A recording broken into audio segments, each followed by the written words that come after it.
This is exciting. Out of all the covers that we've had for Speakers Magazine, the month of October, I have Dr. Ben Chavis. And he is probably, for me, like the closest to a civil rights icon to Martin Luther King that I have been in contact with. He was an assistant to Martin Luther King. And so what I want to show you is that he is on the cover for this month. And you'll see his picture forward of how he is today. There he is. Very appropriate as you come in. I'm showing Thank you. you a picture and then you come on. It's like, okay. And he's with us today. And we're going to talk really quick about where he's been, where he's going, what is new. You see that we have the chavischronicles.com going across the bottom. I'm excited that this has been a long time in the making. His public television show weekly across the nation, hitting 62, 63 million households.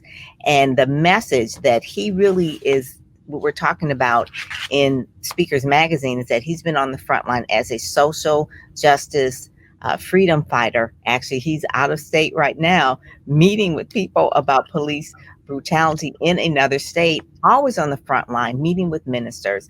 But one of the things I read your bio, Dr. Chavis, and one of the things I didn't realize was about your grandfather. I'm sorry, your great grandfather. Your Yeah. great grandfather, John Chavis. It's so wonderful that you knew your great grandfather, knew his history. I can only go back to like my great grandparents, but he is considered the first Black graduate of Princeton University. He graduated from a New Jersey seminary religious school that later became the university from Princeton. Is Yes. that isn't that like something? I was like, and then he was killed in 1838 teaching slave children to read and write. And That's so, right.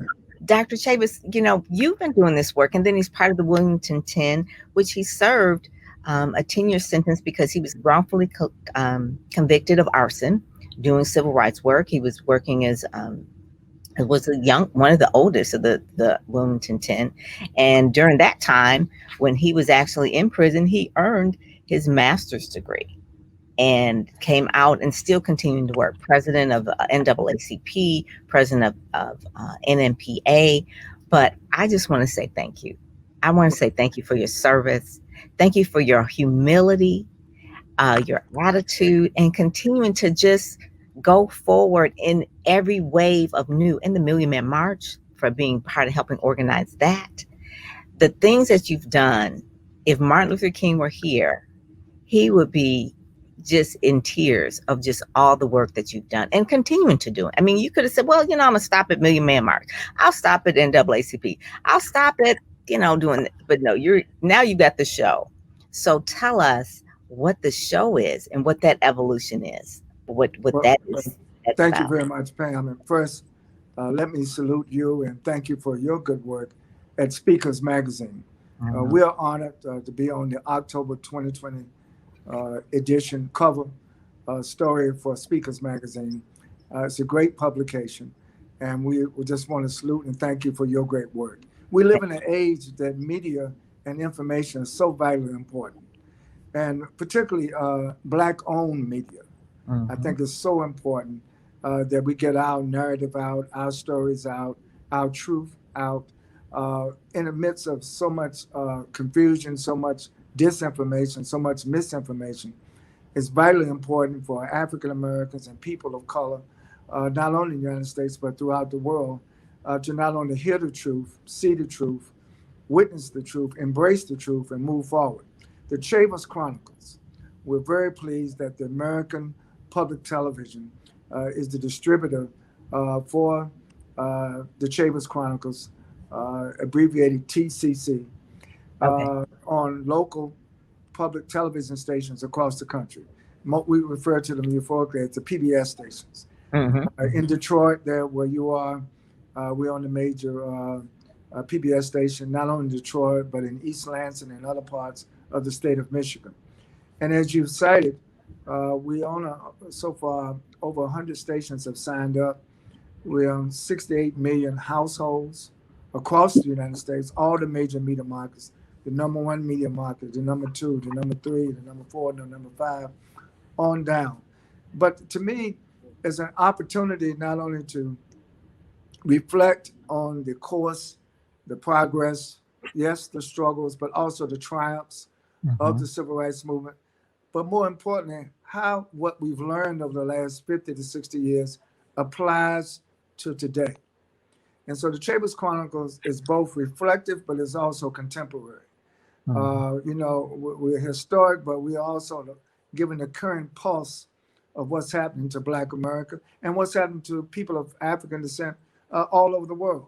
So while the show will be domestic in terms of its distribution, we will be covering issues, Pam, on the Chavis Chronicles that impact people of color throughout the world. I would say impact all people.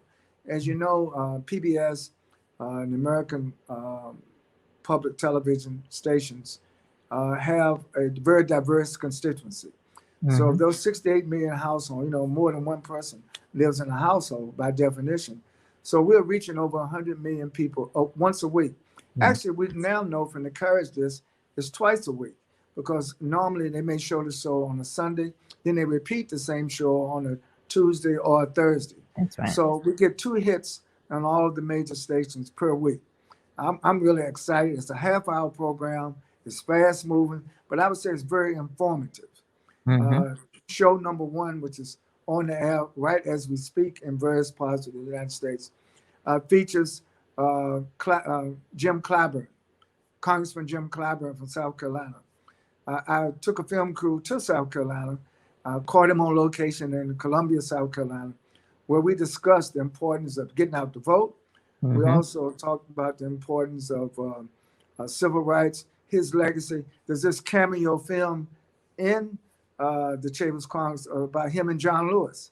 Mm. Grew up together in the Student Nonviolent Coordinating Committee, SNCC, and how they interacted with one another. And then there's a shot of Nancy Pelosi, the Speaker of the House, John Lewis, Congressman John Lewis, and Congressman Clyburn in Africa.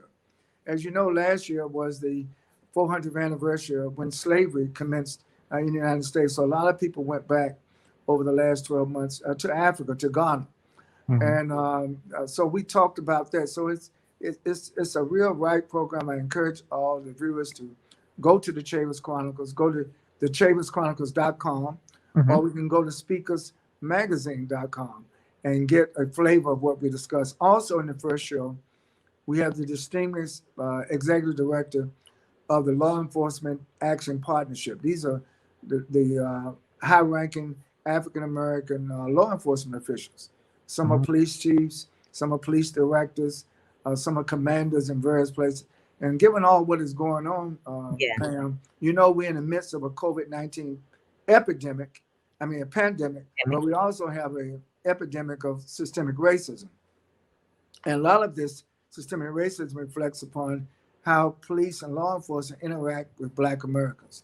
To wit, the Eric Garner case, the Mm-hmm. Sandra Bland case, the George. Breonna Taylor case, the George Floyd case. I mean, the list is long. So I asked this question in the Chavis Chronicles, the first episode. Can the police police the police? Mm. And to our amazement, and I was glad to hear the brother say, he said no. And he explained reasons why you need police civilian review boards that are primarily made up of civilians to help hold police departments accountable. And then we went to the history. Where does law enforcement come from? Where does police departments come from? It really emerged from the days of slavery. Mm. The first police departments were slave catchers. Go and get people who run away from, yeah, they even had badges called the slave patrol. Wow. Wow. That's so you now if you look at the evolution of law enforcement in America, and I'm going to say on the record that look, not all police are bad apples. Not all policemen want to harm Black people, but unfortunately, there are too many who do want to harm Black Americans. There are too many who are not only racially prejudiced, but they are carriers of systemic racism and Mm. often becomes fatal in terms of our interaction. And that's why, in every Black home now, we tell our young people, our children, when they go out at night, we want to make sure they come back home. We tell them how to react, how to interact with police officers to save their lives proactively. So Mm-hmm. that's the first show. the role of media in 2020 is vital to African Americans and really to all Americans and to all people. We live in a digital age, we live in a media age, when we live in an information age. And the question is, we want to make sure and discern that the information that we're receiving or the information that we're sending is accurate. And accuracy in the Bible, it says the truth will set you free. I believe that, but you got to get the truth in order for it to set you free. And unfortunately, Pam, we also live in the age of disinformation. We live in the age of misinformation. And I would say categorically, as a result of misinformation, we live in the age of half truths, no truths, and sometimes falsehoods. And so, but from an African American perspective, I'm so pleased to report to you that in 2020, this represents the 193rd year of the Black press in America. Since 1827, since March 16th, 1827, when Freedom's Journal was first published in New York, the Black press has been on the front line of not only reporting the truth, but also advocating the truth from the perspective of freedom, justice, and equality. And then internationally, certainly we could say the same about our colleagues in Africa, in the Caribbean, even in Europe and other places. It's very important for us to not only have a sense of the importance of media, but we need to be involved in media. We need to be in front of the cameras. We also need to be behind the cameras. We need to be the producers, the directors, the disseminators. We need to be the on-air talent, and we need to be the talent also behind the camera to make sure that the programs are authentic, that they're truthful, and that they're vital. So the importance of media was, I was answering your question in 2020. But I would also just add that, and this is what's so important about your magazine, Speakers magazine, is Black owned. There's some media that's targeted at the African American community, but then there's other media that's actually owned by African Americans. And I'm always in favor and strong supporter of Black owned media. It's so important. It's also from an entrepreneur perspective. Yes, yes. The power of the media, because you've done everything from doing the print, and now your print is really like you have a digital network as well. You're doing television. Obviously, I saw where you are. We're doing the Fire, where you're actually doing Facebook Lives and you're streaming and you're doing that. You're doing things that are innovative. And I think your last convention, you were really talking about innovation and where the Black press really needs to be. And especially now, I mean, there can't be probably, and this is probably full circle for you, where you've seen as many protests this year than you probably saw when you were a youngster, right? It's like, how is this possible 20, 30, 40 years later, where people are now still in that same stage of rage and outrage about things that are going on in our world? So to see the difference between that, and now people are protesting with masks on, right? They're so angry now. It's like, I don't even care about COVID-19. I'm going out here anyway. And you see white and black in droves because of the racial disparity and all of that. So one of the things that we purposely put some pictures of you. If you kind of can see these pictures of you at younger age, you get your fist up in the air. But that Yeah. could have been like last week. It's somebody's city in Seattle or something. It's just it's really amazing that this kind of thing happens. How do you feel about that when you see this full circle for you? Well, I think there's a saying that we have in the global freedom struggle, luta continua, the struggle continues. Mhm. And certainly, I still raise my fist up in the air in 2020. No justice, no peace. Right. Thank you. The Black Lives Matter movement is a continuation of the civil rights movement, of the freedom struggle. Mhm. And certainly, I think there is a difference, though. In many cities, Pam, there are more white people carrying signs, Black Lives Matter, than Black people. That's true. I don't say that as a negative, I say that as a positive. It shows that the influence of our struggle for freedom, justice, and equality is not in vain. we're not alone. It's important for white people to also demand justice for black people. It's important Mhm. for Latinos to demand justice for black people. It's important for Native Americans, for Asian Americans, for all people. And then we all together demand justice for one another. It's about the oneness of humanity. It's Mhm. about the oneness of God. It's about the oneness of our freedom struggle. You know, Mhm. there are diverse coalitions, absolutely. And there's diversity within the struggle for freedom, justice, and equality. But I Mhm. think Dr. King would say that today is a manifestation of how we are advancing his concept of the beloved community, how we are advancing our impatience with injustice. Dr. King used to tell me, I worked for Dr. King from the age of 14 until I was 18. And I saw firsthand how black church leaders like Dr. Martin Luther King Jr. were at the front line of the struggle. But he also was inclusive. He was not exclusive.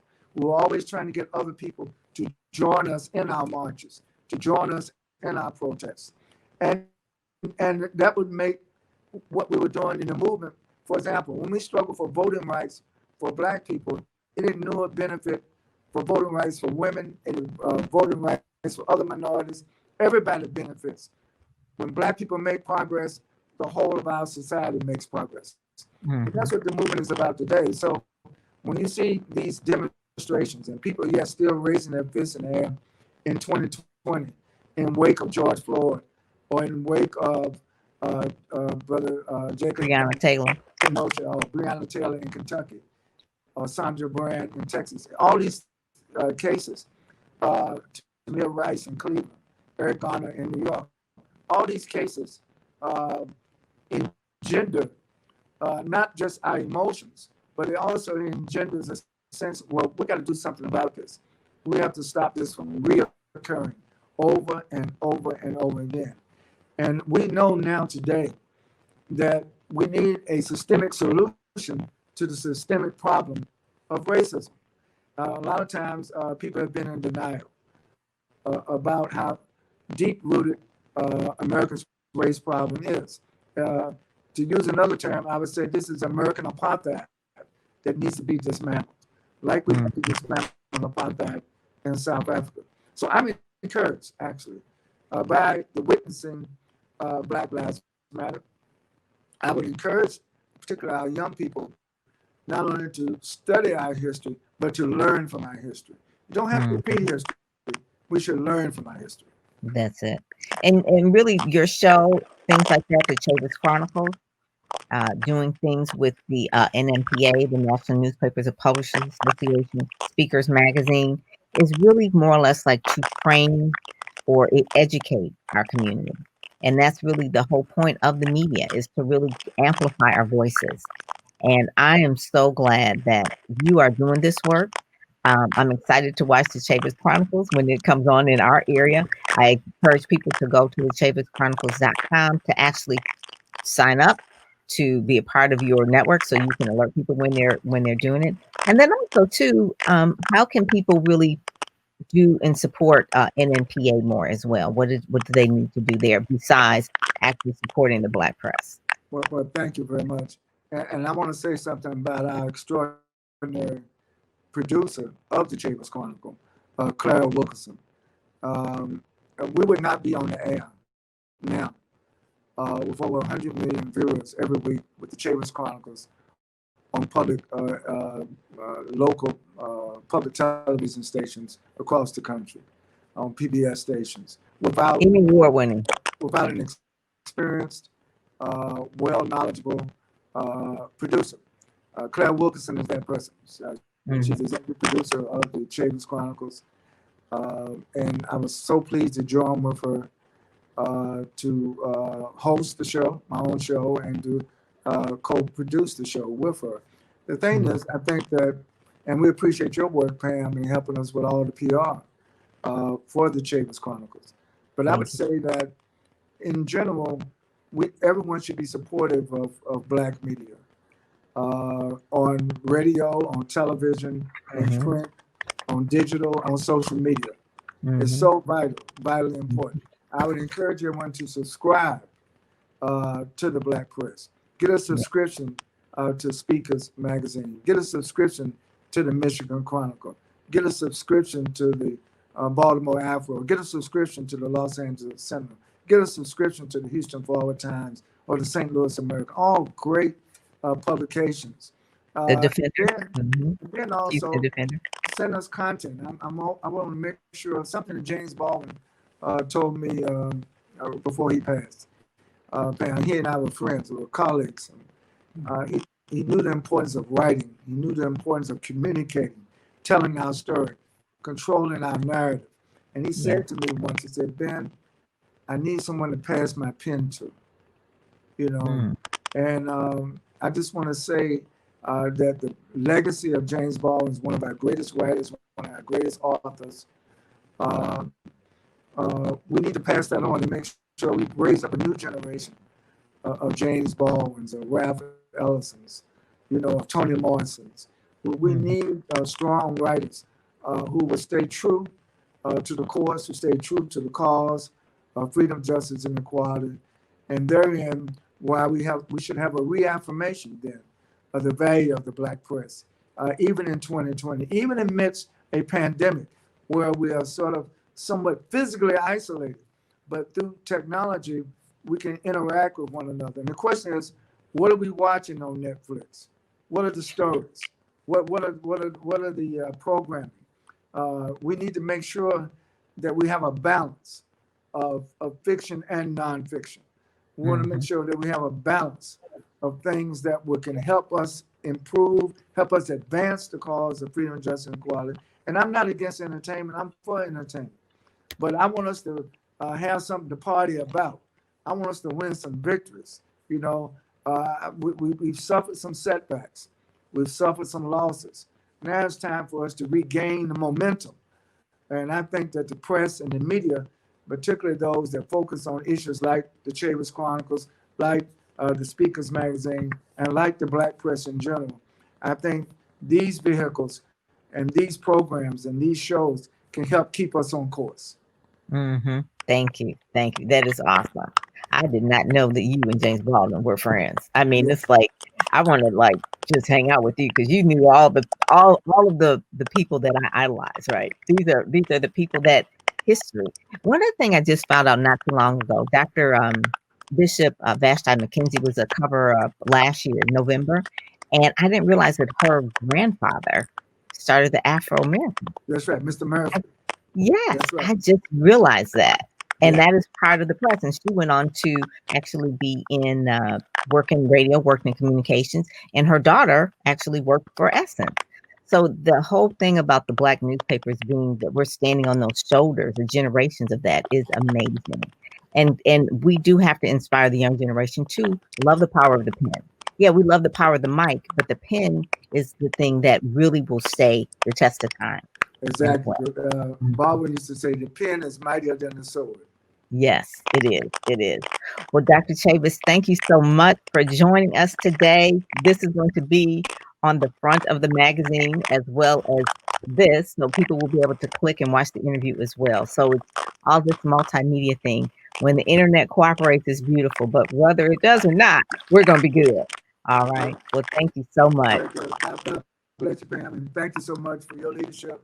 Thank you for your journalism pioneering, getting your own magazine together. I think I love it when I see brothers and sisters become entrepreneurs, successful entrepreneurs, particularly in the field of journalism, the field of media. So the Chavis Chronicles and the Speakers Magazine, we're going to continue to work together. Thank you so much. Yes. Thank you. All right. God bless.